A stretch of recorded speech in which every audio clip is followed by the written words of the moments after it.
বিধানসভার গেটে ওই গাড়ি লাগিয়ে রেখে দেবো। মমতা ব্যানার্জি ঢুকবে আর বেরোবে, দেখবে ওর দলের গুন্ডারা কি করেছে একটা বিধায়কের গাড়িতে। ওর দলের গুন্ডারা একটা বিধায়ককে কিভাবে আক্রমণ করেছে। এই অবস্থায় গাড়ি 2026 সাল পর্যন্ত। নওশাদ সিদ্দিকী কি জিনিস, আব্বাস সিদ্দিকী ছোট ভাই কি জিনিস, আজকে কলকাতা রাজপথ বুঝে যাবে। হয় ইস্পান নালে উসপার। আমার দাদু, আমি যার চতুর্থ প্রজন্ম, ব্রিটিশদেরকে খেদাও করেছে, তার রক্ত আমার গায়ে বইছে। বাংলায় অরাজকতা আমি হতে দেব না।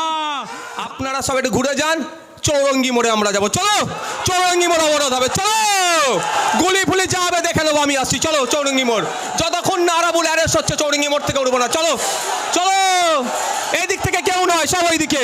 চলো চৌরঙ্গি মোড়ে, চলো চৌরঙ্গি মোড়ে।